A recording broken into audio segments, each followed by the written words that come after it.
وسلم ہے۔ حدیث صحیح المسلم میں حضرت انس بن مالک رضی اللہ تعالیٰ عنہ سے روایت ہے کہ رسول اللہ صلی اللہ علیہ وآلہ وسلم نے فرمایا، میں قیامت کے دن جنت کا دروازہ کھٹکھٹاؤں گا۔ جنت کا دروگا کہے گا، آپ کون ہیں؟ میں کہوں گا، محمد۔ وہ کہے گا، مجھے حکم دیا گیا ہے کہ آپ کے سوا کسی کے لیے دروازہ نہ کھولوں۔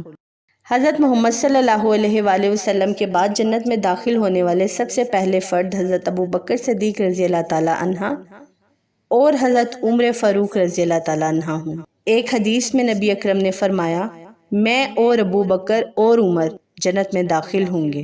اس طرح ایک اور حدیث میں حضرت علی رضی اللہ تعالیٰ عنہ سے مروی ہے کہ رسول اللہ نے فرمایا، ابوبکر اور عمر جنت کے درمیانی عمر کے افراد کے سردار ہیں۔ نور مجسم محمد صلی اللہ علیہ وآلہ وسلم کے بعد جنت میں داخل ہونے والوں کے حوالے سے